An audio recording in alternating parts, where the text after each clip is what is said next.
Recorded. This meeting is being recorded. So, where are you from, Evan? What part of the country? Originally from California, but I'm here now in Brooklyn, New York. What part of California? Los Angeles, South Central. Okay. I live in the Inland Empire. Oh, yeah, I lived in Moreno Valley, Fontana. I graduated from UCR. I graduated from Cal State San Bernardino. Mm-hmm. I know a lot of people at UCR. That was Mm-hmm. kind of like neighbors. So I was kind Right. of.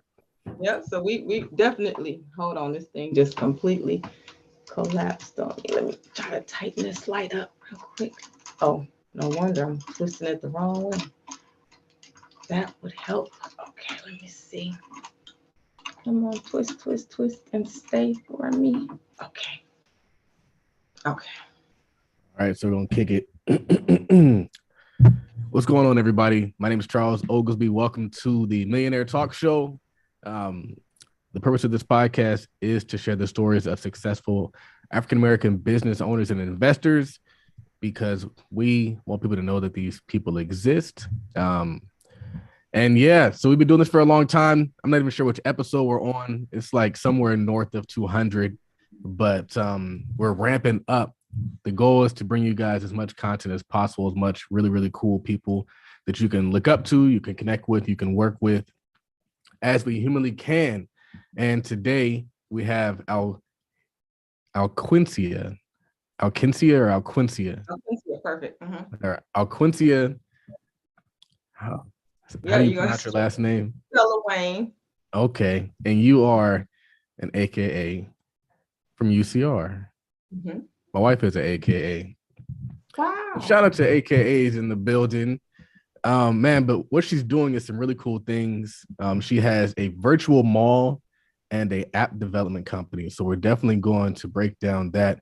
You also have you're a virtual commercial property developer. And these are all things that a lot of us have never even heard of. Right. So we definitely want to dig into that and get some understanding on that. But first, can you introduce yourself to the listeners?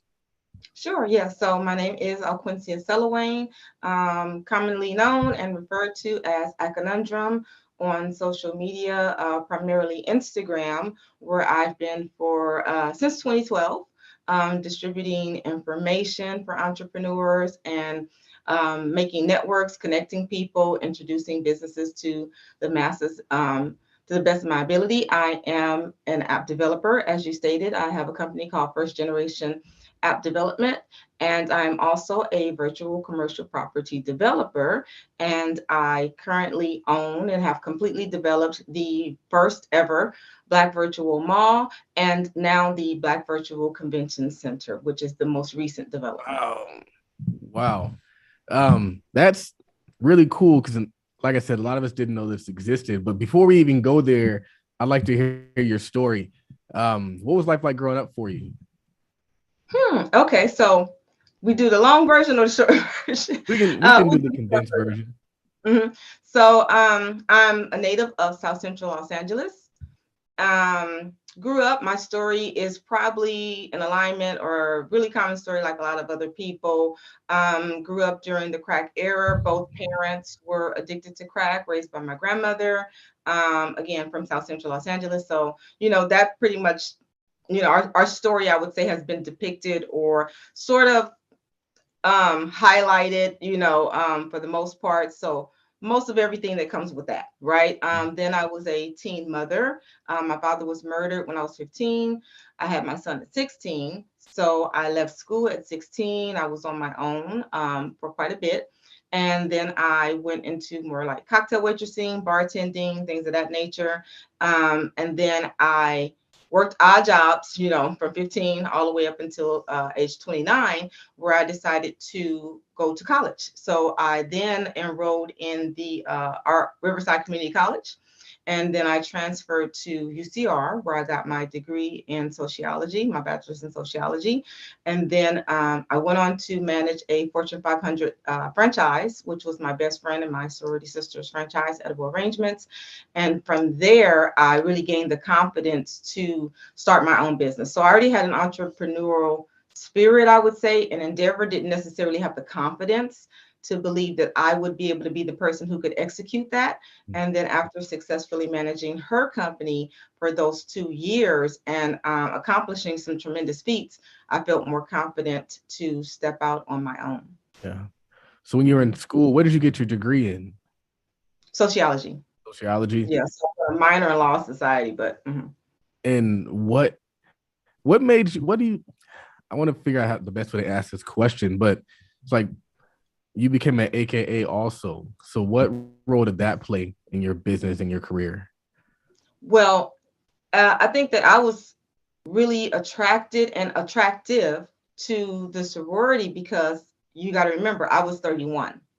So, while my sorority sisters were 18 to 22, so I stood out on campus a little bit differently, I would say, because one, I was grown, husband, had my own house, children and everything like that. So I took a very business approach to college. My mentor and I would successfully put on a lot of events. I stood out in class, so for me, college was a business. I pretty much was funded through scholarships. So I took my GPA, I took my, ability to stand out, get research, get recommendations, letters of references. All of those things were very, very important to my success in college. So, yeah, definitely 31 is a very different student than a 22-year-old student. And so people knew me on campus. And so I had that, that much of attention. So then for AKA, understanding the history of it, and looking for something that was reciprocal. I wanted to have a stronger backing for a lot of the things that I wanted to do. So I wanted to raise scholarship funds for the students there. And it's one thing to try to do that as me, myself, and my professor, but it's another thing to do that with the backing of such a prestigious sorority behind you. So I understood how that networking opportunity and everything, besides all of the tremendous history and everything that we typically join for, but I understood that I wanted to be an asset. So I wanted to make sure that I carried the legacy of AKA with me. And so it just made sense for me. And so so I joined. That's cool. So, all right. So you leave school, you work for this company, and then you decide to go out on your own. What was your first venture like on your own? Well, it was a transition. So most entrepreneurs, I know that we see a lot of hype online about, oh, if you are serious about your business, you need to just like quit your business. You need to, abandon, everything foundational that's bringing you an income and just, there's no plan B and all of the other little memes that we tend to see. But I didn't take that route. I had a transitional. So while I was working at Edible Arrangements and managing, I was looking for little just revenue streams. I knew that the business that I wanted to start, it was going to take a considerable amount of funding. So I was looking for revenue streams that would sort of free my time up. So one was to kind of like just make sure that I could pay my rent and have everything covered so then I could focus on my business. Because, as you work all day long, that's a lot of time. So the first thing that I actually embarked on was lock therapy. So I created a hair product. So it was like something that was close to me, something I was already doing, something that was in my understanding. So I created a hair product. I used to sell soap. I used to sell t-shirts. I used to sell anything that would generate a revenue stream so that I would not have to go and work full time. But that was how I transitioned out. So I did those things for like a year before I actually just vacated my job completely. So what's cool, and I don't know if this is true, but so when you were in school, were you a full-time student? Yes. Okay, and so then when you went into business, so you have the help of a mate. Like since you're married, you have more leeway to do some really cool things. Right. Well, sort of, kind of. My ex-husband was military. So when your spouse is military, depending on your situation, especially Navy, you are almost conducting your life like a single parent because they may be gone for 6 months to 9 months at a time. So you don't have that same backing. Yes, you do have, I would say for me, it would have been the backing of saying, okay, so you have a spouse and you have someone to pay the mortgage. But honestly, I made a really nice amount through scholarships. I would get about $10,000 every quarter. So wow. I wasn't a financial burden as a student. I was actually making more money going to college than I was on my previous job before going to college. That's cool. Right. So I didn't necessarily have the same sort of support system. So transporting the kids to and from school, that was still on my shoulders. Everything else, the life still existed the same. So trying to work my schedule. And at a community college, the schedule is a lot more flexible. They'll have like 20 different social one classes. At the university, there's like one or two. So that time frame and having to organize your life around children, because I had a child that was in junior high, and then I had a child that was in kindergarten. So yeah, it was you I wouldn't necessarily say it was the optimal sort of support system that you would normally think. Yeah. Okay. So when did you find success as an entrepreneur? What did that venture look like? That's not recent. So really, the first venture that I was starting, the company is called Fits by Design, and the company was going to be something modeled sort of like business model wise, nail shop or barber shop, but for fashion design students who had successfully graduated. So you would enter into the facility, and then you would be recommended to a fashion designer. And, so whatever it is that you needed, made, created, or whatever, Greek paraphernalia, whatever you needed, you could go with the fashion designer and, of course, have them sketch it, size you, and everything. And then the other half of the establishment would be fabric and notions and everything that you needed. So you would be able to come in, get something custom made, and it would generate two revenue streams. So there was the booth rental for me, and then also the fabric. So that was the model for the business. And again, like I said, that was going to take a tremendous amount of capital to start up. And so in 2000, I thought about the idea in 2004, to be honest with you, but I just, like I said, I didn't think I would be able to do that. So I said, okay, if I go to school and it still makes sense, I'll try to find someone to run it, and I'll try to find a way to fund it. And so 2000 and was that 2010, 2011, I ended up working for my friend. And so I stayed there for 2 years. And then I had an inheritance that was supposed to come. And I thought it was coming right away, and it didn't. And that also made me kind of like, okay, well, I have a little money coming, so I'll be able to start the business. And that actually took 5 years. So right, so what we initially thought it was a probate situation, and if anybody knows about that, that can get stretched out for years. So we initially thought the money was coming. It wasn't. So I found myself kind of like, I'm out of work now. I've left my job. I thought this money was coming. It's not coming. So it was kind of like, okay, I got to just keep hustling until this income comes, which by that time, the landscape changed, my mind changed on what it would look like. And so I decided to pivot to an app. So I figured I would have far more scalability and reachability than a location-based, brick and mortar establishment. So in 2016, I built the app for Fits by Design. Right. Mm-hmm. And so from there, it was kind of like, okay, this makes more sense. But then that's learning a completely new beast. So now you have to learn the app world and everything that comes along with that. The average customer acquisition cost for an app to download is between $3 and $7. So that's still tremendous. The app space is extremely crowded. There's been at least 1 billion apps in the App Store, but only 90% have ever been downloaded. So it's extremely competitive. I also lacked the fact that though I was a facilitator for this idea, I don't belong in the fashion world. I don't exist in the fashion world. I don't have no fashion world friends. I'm not, I'm not a designer. I'm not. So when you're entering into a space, even if you have a product or service, if you don't know, imagine someone who's non-Greek who decides, I'm going to open up a Greek store. You're a fish out of water, right? You don't know anyone, you don't have any connections. So that's where I really found myself. Those are the hurdles that I found myself facing that I never would have even really considered. I just thought, oh my God, this is a tremendous service. People will love it, and that's kind of what we walk into. It's a great idea. And then you find yourself like, how do I market this? How do I communicate this? And not having access to those networks, not having the capital to really push it in front of as many eyeballs as possible, it was very daunting. So it was a big challenge for me. So do you still run that company, or did you pivot into something different? So that company still exists, and I was really still pushing it.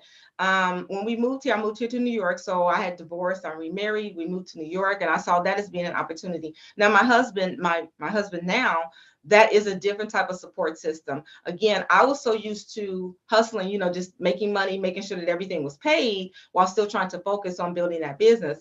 And when I moved here, my husband said, I just want you to focus for 2 years on the business. I don't want you to work. I don't want you to sell anything else or anything that takes away your attention. Just focus on the business. And so I was now starting to gain traction. So I saw that going to the schools was a great opportunity, pitching directly to the schools versus established fashion designers and things like that. Great opportunity. So I actually had started gaining a decent amount of traffic for that. And I had a conversation with John Henry. He's at the time he was a venture capitalist. Yeah, John Henry is brilliant, brilliant guy. And I remember I sat down with that because he's a venture capitalist. So he's like, "Hey, let's have lunch." And I was like, "Oh wow, I'm gonna pitch my idea, right?" So I pitched Fitz, and it was like crickets. He was like, kind of cool, but I think you should focus on you as a brand. And I'm thinking in my head, like, this man is crazy. What are you talking about? I've been working on this for the last like 5 years, and I'm not a brand. Like, I was like, Aconuntum's not a brand. It's just my personal page, but it had grown significantly. And so he was like, I think you could really work in this wheelhouse and where I've been doing. So I took his advice. He told me, go take some headshots, go pitch yourself out, get on podcasts, get on speakers and stuff like that. So I was like, even though I didn't see his vision and understand it, I respect him. So I followed his advice plus some. And it wound up being timely and perfect because I believe I met with him around November 2019. And at that time, Fitz would have been a business that was dispatching makeup artists, nail techs, fashion designers to your home. And as you know, COVID came just a few months later. So but because I had kind of, refocused, and what I wind up doing was, as I said, okay, well, let me take Aconundrum as a brand seriously. I didn't want to create a website, so I created a personal brand app. So I have Aconundrum app, which is a business. Right. So I built my app. And for years, people had been asking me to build their apps because they knew that I had an app, and I just never would commit to it. So when I built my personal brand app, then the interest was really like, wait, you have your own, I need an app. You know what I mean? So everybody was like, I need an app. I need an app. That's what I hear. Right. Now that Fitz has to be shelved, and, until we figure this stuff out, I focused on the apps. So then I started building apps for people. And then I started getting more conversations, more requests to speak. I got featured in Forbes in December, and everything just kind of grew from there. Man, that's so cool. There's a lot there. But what I think is really cool is you took an idea that was brick and mortar, you made it digital, but you didn't sit down and say, I need to find somebody who can design this app for me. I need to find somebody who I can pay thousands of dollars to design this app for me. You just did it yourself. And from that created so many other opportunities. And that's what a lot of people need to do. And that's what a lot of times what creates the new thing that's actually going to give you that edge in business. The obvious stuff, the things that just come to you, usually those are not going to be the things that pop off. It's that thing that comes to you while you're in the weeds, while you're doing the work. So that's really cool. Man, let's talk about building an app.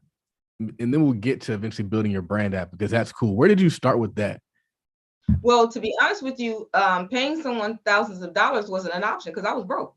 So it's really like a lot of times we feel very, I would say, dismayed by our circumstances because we lack the resources. But it's really the resourcefulness. So the resources, that's really not the make or break point for success or failure. There are people like the company Quibi who raised $1 billion. That company is like, and they had all of the backing. They had the brightest minds behind them, the experts, all the celebrities and everything. So it's really the resourcefulness, because you learn so much in that. So for me, it was, okay, I need to create an app. I was very familiar with web design. I'd done that. So talked to my cousin. He said, they have apps to build apps. And I was like, wait, what? Okay. So I looked into it and I found template-based app systems that's no coding required. So you could just, jump on, you could have the company build it for you, or you could build it yourself. So I looked into that, and the first iteration, I had them build it out for me until I realized that what they were doing was pretty much like putting up the drywall in a home. You still had to fill in everything. So I said, okay, I'll do this myself. So I built the app out. I think I got that was Mother's Day, so I think that was like May 10th, and I had the app finished by July. So built it out and then learned more. So I had to learn a lot because at that time, now we're primarily on Apple and Google, but apps were in Windows. BlackBerry was still a platform, Amazon. So you have Google, and so it was 5 different Play stores, different sort of languages, rules, regulations. So I had to spend a lot of time educating myself on that, right? And the company that I was with, they weren't new, but they were fairly new. So I grew with this company as well. And then as they started to add more features, that helped as well, because now I'm learning the features and I'm learning all of the aspects of doing my app. And there was a language barrier too with them. So a lot of things I had to just roll my sleeves up and jump in and do myself. And so from there, like you said, I wind up creating an opportunity, because when I started the personal brand, there were things like events and things that I wanted to inform my my followers of. There were assets and things that I provide for them for free, resources. And I said, you know what, let's just house this into one situation. And I've been doing the resources and stuff for years on Instagram. So it just made sense to me to do that under my own umbrella. And then, like you said, that does open up the possibility. So I knew that I wasn't as limited as people who have websites. And so then I started to see the advantages of an app that people are now starting to see. We weren't really under right now, the pressure of like Instagram can delete you. There's a cancel culture. Everyone's really afraid and they're feeling really vulnerable. Well, when I was doing this in 2016, I believe Instagram was just purchased by Facebook. No one had that fear. Everyone felt like they were safe. I mean, some people have been deleted, but you weren't really as concerned. And now you see that, wow, we do need to have our own spaces and our own platforms as well. So that has now created a different need, a different urgency. So that's why now the apps for me were really starting to push. So I went from building people's apps, is what I started doing. I would custom build your app. I didn't take every single person. You had to apply. So I would vet your business to make sure that, one, you would get a return on your investment. I wanted to be honest and frank with you, because a lot of people have these concepts. Oh, I'm going to do the next Black Twitter. Oh, no, you're not. Trust me, you don't have the capital. You don't have what it takes to become the next Black Twitter, or you wouldn't be talking to me. So I am very frank with people to help them understand what an app is really for, what you can use it for, how to use it correctly. And then I would build them for people. It got so much, and it was just one of me, hired someone else to help. But now I have a DIY service where they can actually build their own apps on the platform. That is cool, man. It's like you start speaking, and there's so many different gems you can pull out of it. And one thing that jumps out to me is a lot of people, either they're getting deleted by Instagram or they're getting shadow banned by Instagram. So It's one thing to have your account just completely gone. It's another to post something and you get 13 likes or you get like, so what you're doing is years ahead and where we should all be aiming, because it now allows you to own your audience. And we talk about that in my mastermind a lot. It's like, you want to have traffic that you own, where now every time I put something out to all my followers, all of them see it. And it's just a percentage of people who engage with it, as opposed to a percentage of people who even see it, which then creates a percentage of people who engage with it, which becomes smaller. That is really cool. And we have to understand our place too. So I have a quote that I say all the time. I always tell people, content is king, but data is the Pope, and Facebook is the Vatican. So we really need to understand what we are. As content creators, we have a job. Our job is, our milkshake brings the boys to the yard. So it's a very symbiotic relationship if you allow it to be, meaning I'm a content creator. Instagram has provided me a platform and tools that this is a multi-billion-dollar platform outfitted. Those tools allow me to get in front of an audience. And if I'm smart, I'll monetize that situation. Instagram never asked me for a dime, which you're not going to get that relationship anywhere else. Right? I can literally sit on Instagram and make hundreds of thousands of dollars, and they've never asked me for a portion of that money. So people can't really be upset with Instagram for also needing to capitalize. They need that data. So they're going to reward you for doing whatever helps bring engagement. And we have to stop looking at it like, okay, well, Instagram's doing this to me, and this is a privilege. You do not have a right. There's no contract. You don't pay for this service. So they are going to definitely do what is in their best interest, and you better get what you can in the process. So although I am pro platform, having your own platform, your audience, I also tell people, stay on these platforms as long as you can and funnel them to your platform. Use them. They're very great tools, as long as you can, but you never want to be utterly 100% dependent. Look at them as like a Las Vegas residency, or something like that, where you're just funneling that traffic, but don't sit here and just put all of your business onto someone else's platform that you don't have a financial contract with or anything, because they owe you nothing. They can just delete you. Right. So a lot of people, one thing you said that I think people, when they hear app and when you say app, are two different things. So what exactly should somebody be looking to get out of the app that they create? So your app is primarily going to place you in direct connection with your consumer in a way that social media cannot, a website cannot, an email list cannot. There are key differentiators. For example, if you have a business page, you have a business Instagram, you do, right? You've seen your insights. So Instagram will flirt with you with this data. They say, oh, okay, so your core audience is between 24 and 34 in Atlanta. They're online Monday afternoon. That's great information, it feels like, but you can't really do anything with that information on Instagram. You cannot place a post in front of that female audience between 24 and 34 in Atlanta on Monday afternoon. Because when you post, you don't know where it goes to, who it goes to, what time it's going to be seen or shown. So that data is really useless for you. You can't even utilize that. You can't take those metrics and put them into your website and try to even make that make sense, because they're showing you where people are on Instagram. They're not showing you where people are in general. So that information is really useless. It's really useless if you think about it.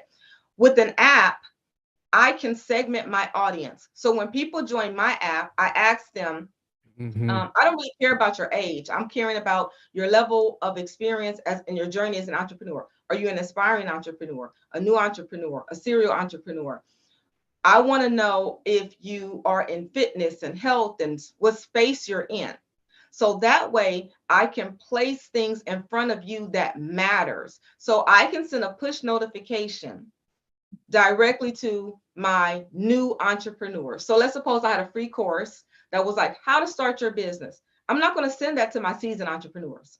That's spammy at that point. So I can push notify only my new entrepreneurs. I can make sure that they see it on the date and the time that I want them to see it. If I had a location-based service, like let's suppose there was a tax lady who was going to do free business taxes, and she was in Brooklyn on Saturday, I can set up a geo fence where that notification will only go to people who have their phone in Brooklyn. So it doesn't even care about your area code or your zip code. It's where is your phone located. So if you're in Brooklyn on Saturday and I have you in there as a seasoned entrepreneur, I can say, hey, this tax professional is doing free business taxes, because you may have moved and not updated me that you're now in Brooklyn, right? My phone still has a Cali area code. So that way you can get directly in front of your consumer, know that you're seen when you want to be seen, and reach them. So that's one. Secondly, you can build a safe haven for your tribe and your community. I really tell business owners, if you already have an audience that's a community, this is where you can now create a social media page for them. They can post, it looks just like a Facebook feed. You can answer questions. You can offer exclusive deals. Oh, that's so cool. So it's very different what you're able to do. Reach them, give to them. Everything is completely different with an app. Yeah. The cool thing is, and this is why creativity is so powerful. It's like whatever you think you can kind of create. And so we go into these apps and we're like, it'd be cool if they had this feature. It'd be cool if they did this, or did that. Well, just create it. Just do it yourself. And then you can have all these things that are tailor made to the people that you want to serve. That's really cool. I've flirted with the idea of creating my own community and doing all these different things. And the place came up called Mighty Networks. What is your thought on Mighty Networks? I'm not. You never heard of Mighty Networks? No. Oh, okay. Mighty Networks it kind of allows you to create your own community, but it has like their branding on it, and you can also download an app. But it's not what I think you're doing, which is way better for your personal brand. Well, when we do things like that, we're still beholden, because at the end of the day, what people need to understand is the majority of these sort of platforms, they start up with an exit plan in mind, meaning they are being built to be acquired. And at some point, they will have to be monetized. So that means that they're going to have to take on sponsorship, ads. They're going to have to do something that starts to compromise the organic reach. So Instagram did the same thing. They ran with no money, you got to think, for 5 years. When they were purchased by Facebook, that's when the ads came. That's when the restrictive viewership came. That's when the pay to play system comes in. So these people get you in on all that great organic traffic. They're going to flip the switch eventually, because they can't keep running a system like this with no revenue. You know what I mean? Eventually, they're going to have to generate revenue. And so that's going to come at your expense. If you are not paying, you are the product. Okay. So at the end of the day, they're going to utilize your traffic, or they're going to make you pay to get in front of your users, one way or the other. So what are some things that people should want to put on the app? Well, I'd say it definitely depends on your business, but there are some core fundamentals. You should have a space for your community to connect. Your tribe, a lot of people focus on the numbers, right? We see our followers on Instagram and you're like, oh, 100 and something followers. But what you're reaching is really significantly small. The one thing that's different is my app is at Conundrum. The only way you found my app is you already know me, you follow me, you rock with me. The people who then took the time, the extra step and energy to download the app, they are pretty much my loyalists, right? So I have now almost 7,000 download users. But that core 7,000 is going to be more hyper effective in anything that I do versus the few people on Instagram. You found me by happenstance. You downloaded Instagram. I don't know one single person who were like, oh, at Conundrum, let me go get Instagram so I can reach her. You found me, right? But when you downloaded my app, we have a relationship. So you're going to get much more in terms of ROI or conversion, much better conversion from your loyalists than you are going to from all of those people on Instagram. So that's why I really focus on the community aspect. You want to kind of have a community there. You want to make sure that you're offering exclusive. So a lot of people ask me, well, how do you get downloads? Because I don't pay for them. I don't run marketing. I don't run ads. You can offer exclusive deals and things that create FOMO and make others download your app. So for example, at one point in time when COVID first started, I used to curate all the grants that help businesses. I would post them on Instagram. Then people were winning the grants. So I know for a fact I'm responsible for about $180,000 worth of grants being awarded to my followers. So I would post and share the thank you. Oh my God, I won. So now people are like, whoa, these grants are really working. So I stopped posting them directly to Instagram. I started posting them to my app users. I call them my drummers. So I started posting them to my drummers. And then a couple of days later, I will post it to Instagram. And I would say, hey, you guys, here's this grant. But I did post it on my app like 3-4 days ago. So you might want to hurry up. And then my users, my drummers are so petty. They would come in the comment section like, oh, yeah, I got that 4 days ago. Good luck with that. You know what I'm saying? Get in line. And then people will be like, oh, no, because they want that information. It's timely and it's time sensitive. So that's a way to do that. Or if I have an event And I said, well, my drummers got 50% off, or my Yeah. drummers got, this much off. So if you download my app, you would have gotten that discount. So that's one, is rewarding that you're loyalist. Yeah. Are you charging for your app or is it a free app? It's free. Okay. And then the other question I have is, in terms of getting your app on the App Store, is that a lengthy process or is it kind of straightforward? No, it's not. It can be. Submission is a very hard process if you're trying to do this on your own.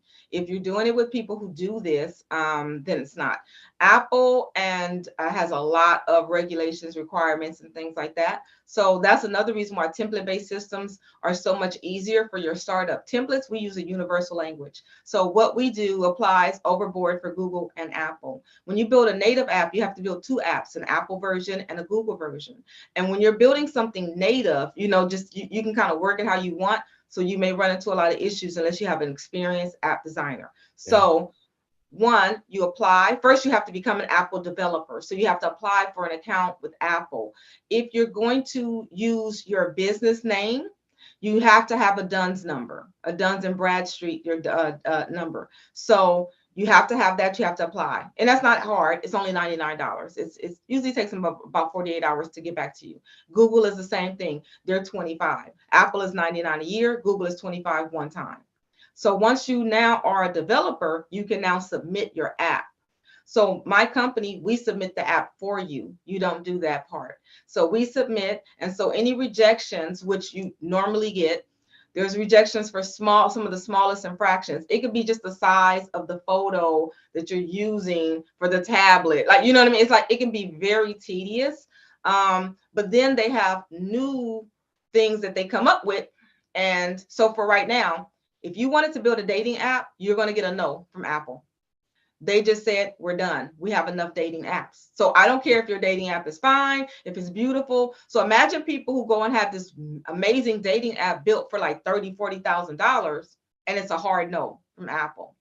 And so you have to be constantly aware of the changes, their policies, the privacy, the EU changes, and things like that. So it's not really hard. Once we do it, we submit it. We get word back typically in 72 hours from Apple. Google has elongated that process now. Sometimes it can be 10 days. Then we have to go back and forth. If they've rejected you, we have to make corrections. We have to appeal for you. We have to do different things. The fastest that I've ever gotten an app approved has literally been in one day. I was shocked. It was and then the longest I've seen has been like a 2-week process where someone got denied like 8 times. And then we just kept having to go back and forth with them. In terms of like editing or uploading content to your app, what is that like? Well, the service that I have is a very, again, DIY platform. So I like for people to be autonomous because I've worked with graphic developers and I work with a lot of people. And like I said, I didn't have money. So if you have something built and then you need an edit, that's another charge, right? For someone else, you have to now pay for these things. So I like for people to be as autonomous as possible. So if you need to edit your app, you have full control of your dashboard. You're able to edit it. You're able to add your pictures. You're able to change your bio. You're able to add features. You have full control over that. And it's such a simple system. It's kind of hard to break anything because there's no coding required on the back end. You may have accidentally deleted something and have to start over or something like that. But we don't have to worry about you actually like just destroying your entire app, right? Mm-hmm. So you're as autonomous as possible, but I do offer phone support, text support, email support. Phone support, chat support, email support as well. And then we handle all the legal things. See, that's really what the issue is when you get an app. Some people that I've now had to build apps for, they found a guy, he built an app. That guy's ghosted them. And they have no idea what to do. They can't make any changes. This is why it's really important to go with a larger company, right? Or they change their privacy policies. Those things, that legal jargon is above my head. The company that I work with, they're so ahead of it that they get it and they're actually doing it way before the deadline is and all that. So they handle everything. You don't have to worry about any of that part of it. Interesting. Mm-hmm. All right. So let's talk about the virtual mall. What exactly is a virtual mall? Yes. So the Black Virtual Mall is an immersive one-stop shop, marketplace, all in one, right? So it's something that I felt is our way to get into the concept of this metaverse in a real and pragmatic and practical way. Okay. So when you go to the Black Virtual Mall, one, it's 100% Black owned businesses that are in the mall. When you go to the Black Virtual Mall, which was a response to COVID, and all of the businesses, 41% of Black owned businesses were shut down. So it was a response to helping them to have more prominence in their presentation in terms of e-commerce. How do I help you stand out? How do I help you get seen? How do I help you direct traffic to your site, right? So if you go to the mall has a very graphic user interface that looks like a little mall, and there's people walking around like The Sims, but you don't have the extra daunting task of putting on an avatar, walking an avatar. There's none of that required, but it just has that feel. Now we have to still make sure we have a foot into reality, right? We're doing fantasy world, but let's just still be real. So when you go into it, it feels familiar. There's a movie theater, there's a food court. We are in fact the only virtual mall, the first virtual mall to have a movie theater and an operating food court as well. So I wanted to bring in the real experience that you have had in the mall as well. So when you enter it, everything is very intuitive. It's just clicking the screen. So you're just clicking and then an action happens. So you can go to the movie theater, you can watch free content. You can go to the food court, you can order food utilizing Uber Eats, Caviar, DoorDash, Grubhub, any service that you already use. And you can then have that food delivered to you. Then you can go and do what you probably came to do, which is shop.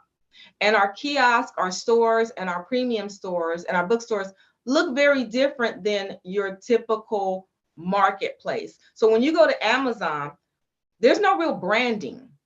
So if your business is in Amazon, there's no real brand prominence there. You just see the product, right?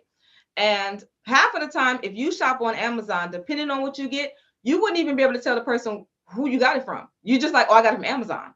So we make sure that your branding is very present. You have a little kiosk or storefront. You have all of your brand assets in there. And then when they click onto your store, they go directly to your website. That's the difference as well. If you purchase from Amazon, those transactions go through Amazon. With us, they go directly to your website. That means if you are capturing data, if you have an email capture, you still get all of that rich data on your website. The transaction takes place on your website. We don't interfere in your money. So we're not holding your funds. We're not taking out fees and then disseminating your funds to you. No, you pay your rent. And I don't care if you make $1 million. If your kiosk is 100, you pay me 100. That's it. So that part makes the store owners actually feel a little bit better as well. So we also practice high visibility and exclusivity. There will only be 500 stores. Amazon has 9 million. That is a lot of competition. They have 4,000 new stores per day. So with 500, you will be seen and you will be shopped. And we also limit saturated markets. So if I get enough CMOS, I'll reject you. I love you, but we got enough CMOS. You know what I mean? So we try to make sure that it's evenly distributed. That's smart. That's smart. How much is it to rent a space? So spaces run from 50 to 200. So $50 is a bookstore. So if you are a musician, an artist, or you have a book, you can get a bookstore space for 50. If you are an artisan brand, a smaller brand, a startup brand, you can get a kiosk. Just like in the mall, you have your kiosk for 100. Then if you are a more established brand, you can get a storefront, that's 150 a month. And then if you are a premium brand, that's 200 a month. So those are for really very well established brands. And then you can get a premium store for 200 a month. Yeah. And it's month to month. There's no contract. There's no year contract. It's month to month. And so it's a very easy and seamless process. And we do everything. When you apply and you pay your deposit, we build your store. We put in your graphics. We put in your data. We do everything. Yes. That's cool because there's a lot of people out there who want to have their own business, their own storefront, and they're just like, I don't have the thousands upon thousands of dollars to make that happen, to build it out, to hire a contractor, get the HVAC, all that stuff installed.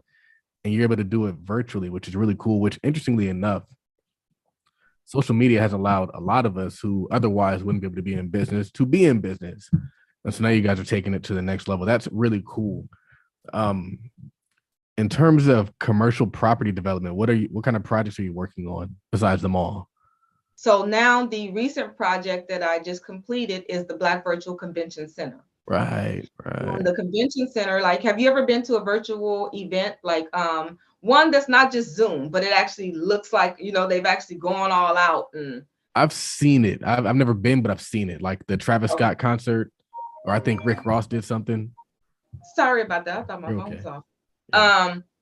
So the virtual convention center, when a person comes there, it immediately is like a large convention center. So the website is up too. So if you actually have access to online, you can see it. So it's a large convention center style building.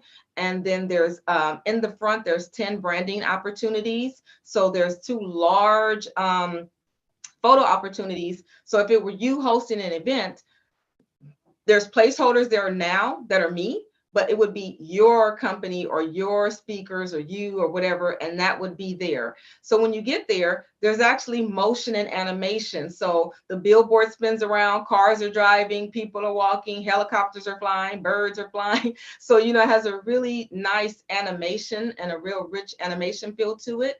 Then when they enter, there's a Zoom feature, they enter into the lobby. So then you have your speaker, your auditorium, where most people who have a virtual event, there's like a 1 to 3 day event that they're usually hosting online, for a virtual event. So you would have your auditorium, that's where your speakers are. So that you'd have your itinerary and your agenda set out there. We also have a vendor hall. So just like you would host out a brick and mortar building and you would have vendors, we have the vendors. So just like how in the mall, you have those vendor booths, you could now actually sell those vendor spots. So you could have people vend at your event. We're the first convention center online to also have a concession stand.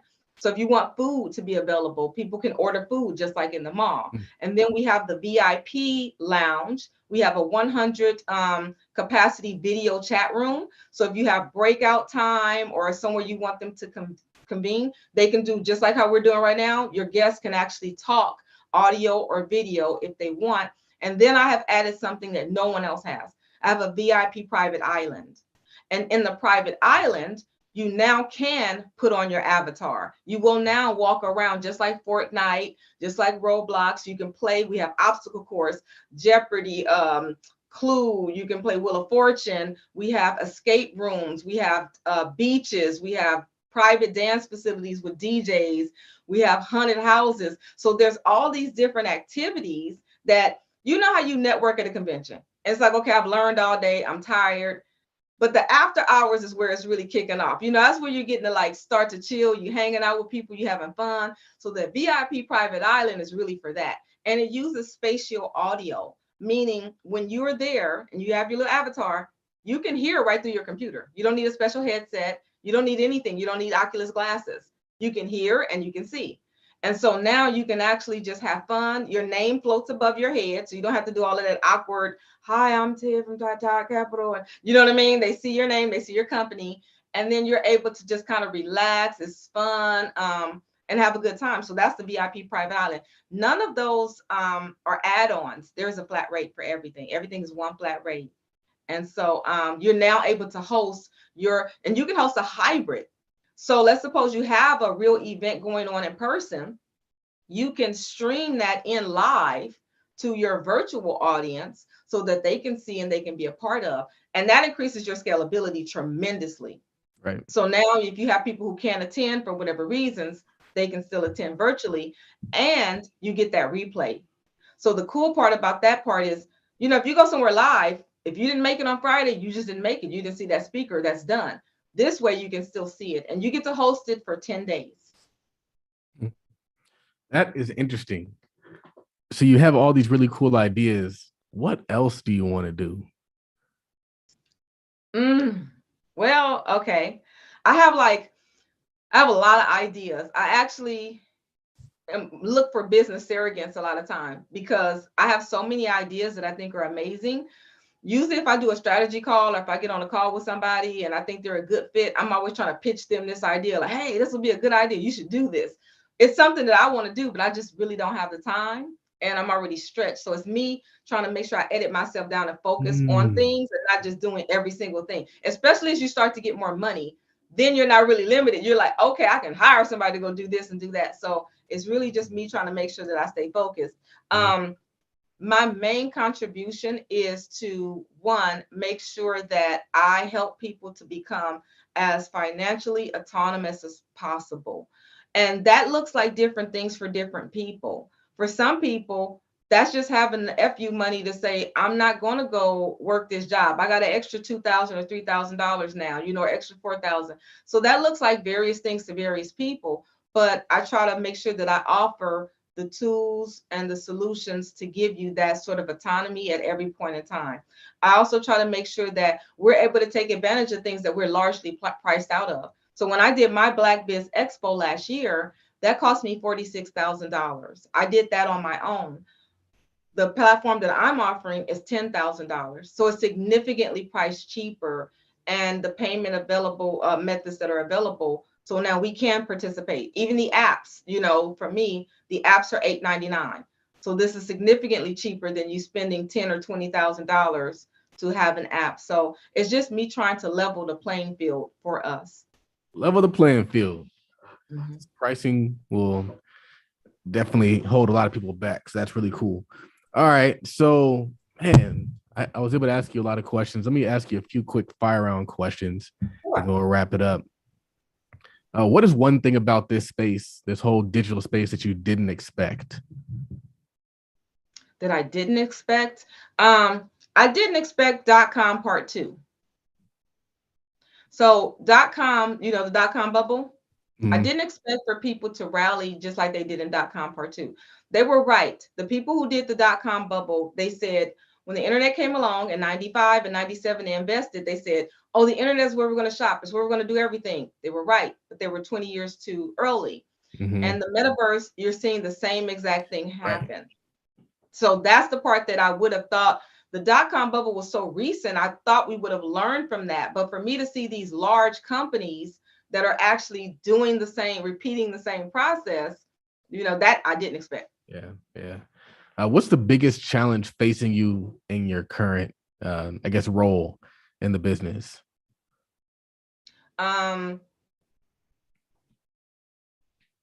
wouldn't say I don't have the challenge anymore. Now it's really just more so I don't have any challenges anymore. The challenges that I don't see challenges, because anything that I want to do, I'm going to find a way to do it. There's a way possible, whether I'm doing it myself and I'm okay with being version 1.0. I may have the idea, so I'll start with version 1.0 until I can get to the vision. So I don't worry about that. There's too many resources on this planet right now. We can do just about anything we want to do. There's no barriers to entry like there were. But for me, it was actually the trust issue, which was allowing other people to take those tasks on and do that for me. So I'm limited by my physical limitations. Then I had to learn how to start to, get a team, trust a team, train a team, and then let people do what they do. And so that was the hardest part. And I've largely gotten over that hurdle. So that would have been my challenge. And that's what I've actually worked through now. That was my greatest challenge, was trying to do everything alone. What is one thing about the tech space that almost nobody agrees with you on?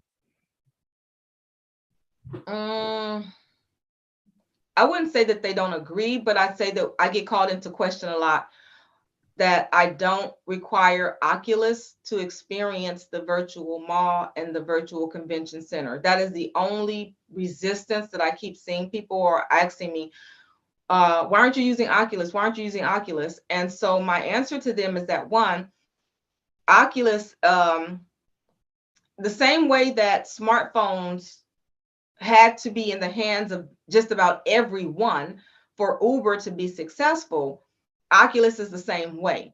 So I'm not going to make my platform contingent on a piece of tech that, one, is $300 when the people that I serve have the least disposable income. Two, we don't even know if that's going to be the final iteration of this thing. Microsoft has something different to say. Apple has something different to say. So I'm not going to invest thousands of dollars creating a platform built around a piece of technology that I don't own, I don't know, you know what I'm saying? So that part, and everyone's so hooked on that Oculus environment for the VR, that's where I do get a lot of people asking me like, why aren't you should be using Oculus. And I'm like, no, I have my reasons for it. We'll wait and see what that does. Yeah. Sometimes people have a hard time answering this question, but what is an underrated tool that is indispensable in your business? An underrated tool that is indispensable.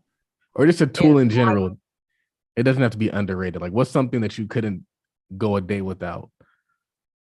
Okay. The internet. Like, I mean, you know what I mean? Like overall, right? Like literally the internet is definitely one in terms of, yeah, because everything else is, I have so many apps that are required for what I do. I have so many platforms that are required for what I do. What I did with the mall, since it's never been done, I couldn't just go and say, okay, hey, I'd like, let me use that app for the mall rental.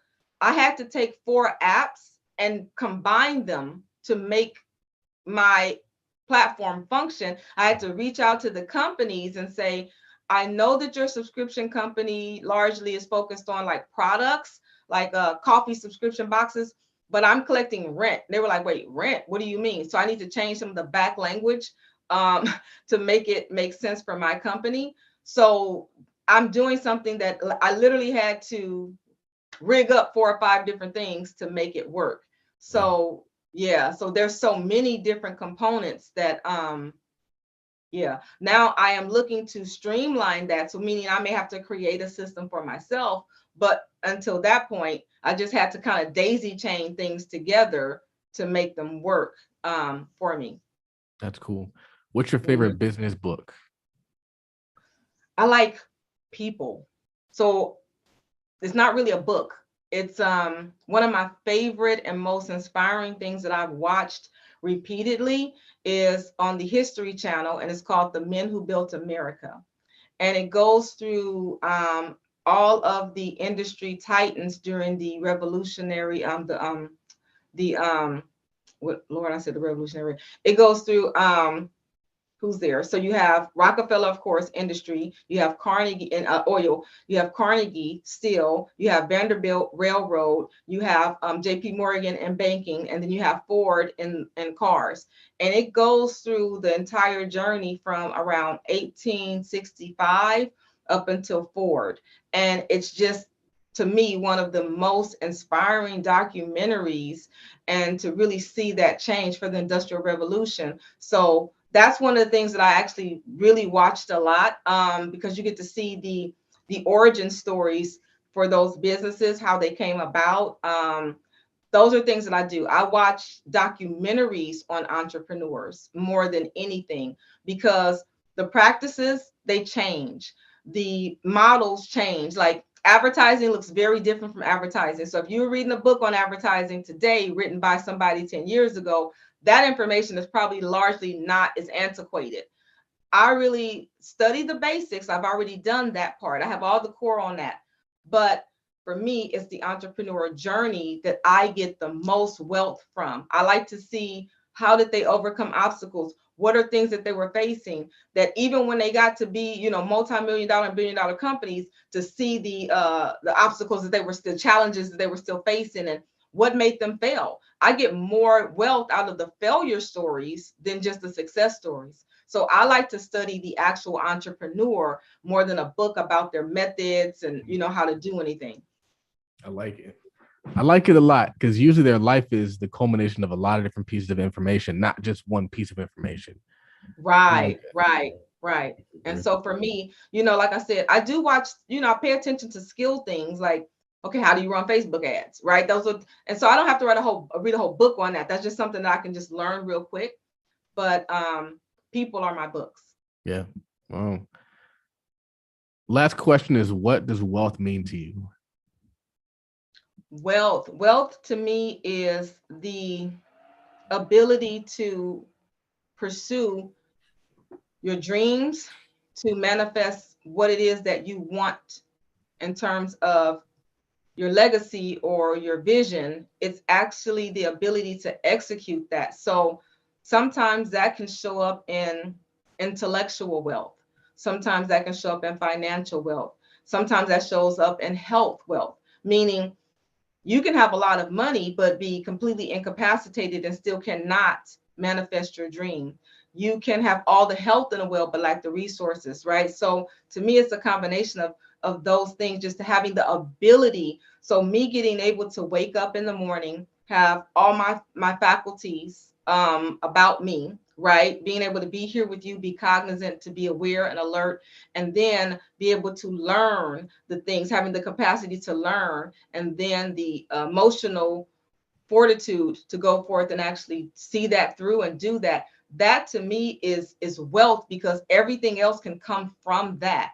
Now, when we think about just materially or financially speaking, then wealth is also the ability to me to solve your problems, right? Like if someone's sick, can you solve that problem?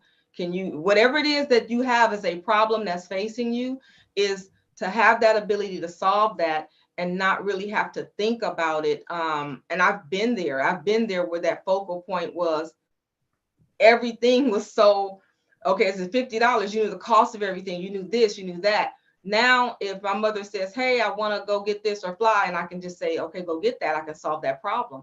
That's wealth to me. For whatever level you are in life, that's wealth. So right now, my problem is not repairing my yacht because I don't own one. So that's not a problem for me right now, right? But if I have a problem, am I able to solve that problem? Solving your problems without looking at the price tag. That's interesting. Where can people find you? Where can they follow you? Where can they support what you have going on? Where can they participate in the mall? Where can they get their apps made? Where can they do all those cool things? Well, I really believe in trying to be as efficient as possible. Everything is at aconundrum.com. So if you go to aconundrum.com, you will, there's a link tree there, and you can get information on the mall. You can get information on the courses that I provide for sale, any webinars that I'm doing. Sorry, the Black Virtual Mall, the Black Virtual Convention Center, everything that I'm doing is going to be a part of that link tree. But then everything does has its own individual domain. So there's the blackvirtualmall.com, the blackvirtualconventioncenter.com, and firstgenerationapps.com. So, but if you just want to do it real simple, real quick, aconundrum.com, and then you can look through and find the links to all of those things. Nice. Very cool conversation. I learned a lot. I got to get my app made. That's my next step. So we'll be reaching out. Hopefully I can get through the application process, but I definitely want to get an app made. Well, now it's not an application process anymore. It's Remember? DIY. So now it's DIY. Even Yeah, better. it's the DIY service. What's the DIY product called? I'm on your link tree. So it's first generation apps. So you should see a first generation apps DIY. That's it. I can do this. That's it. See? Man. All right, and guys. Then what I do have is I have trained my lead graphic designer. So what he's doing is there are some people who are like, okay, I know it's DIY, but some people either don't have the time or they just don't feel like working through it. So my graphic designer is available. That's a separate cost. But if you do need help, he knows all the features. He knows he can build it for you. And he charges anywhere from $500 and below, depending on the services that you require. Sometimes you just need the graphics done. Sometimes you just need certain features added. So he is available for that too. And that's so cool. Get you an app, y'all. I'm getting mine. Thank you for your time. I know people are gonna need a ton of. You can run your podcast right through your app, and the cool part is, you don't have to worry about cutting off traffic. So see how you said you're running this on YouTube. You can just streamline that in and still get your traffic hits on YouTube. So you don't have to worry about being in two different spaces. It's literally you just run it through the app. So people on your app can see it, but so would YouTube, and anyone who watches it on your app, those hits count for YouTube. Wow. If they listen to your podcast in the app, that hit counts on whatever podcast service you use. So you're not cutting off your traffic. You're actually adding to your traffic. That's cool. Yeah, I have a lot of content, a lot of different things that I want to add into one space, and an app would be a really, really cool thing. Right. So I'm doing it. I'm doing it. Any last words for the people? Oh, wow. Okay, last words for the people. I would say that right now, what does that song say? What a time to be alive.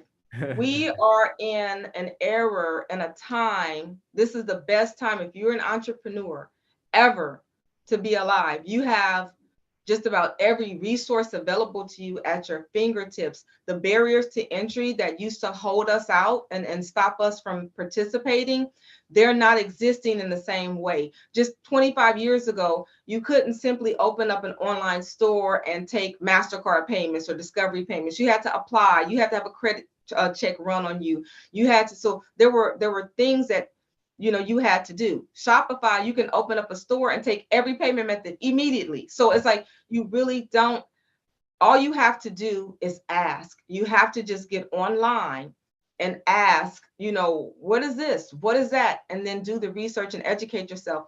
But anything that you want to do right now, this is the best time in the world to do it. So I would say take full-blown advantage of the opportunities that you have. And remember that as an entrepreneur, you have one direction, one directive, that is to solve a problem. That's all entrepreneurs do at the end of the day. You see a problem, you provide a solution. That's really it. Sometimes that problem looks like a want, but it's still a problem for someone.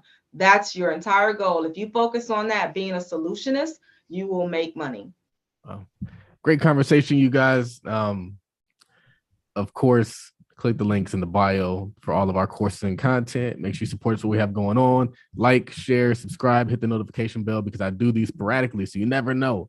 So you want to be alerted so that you know when we have an awesome guest on here dropping crazy value. Also, make sure you tap in with her, support what she has going on. Click that follow button, click that purchase button, get that app made, and support everything she has going on because it's really cool stuff. And I just learned a ton. So another episode of the Millionaire Talk Show is wrapping up, and I appreciate you guys all for tuning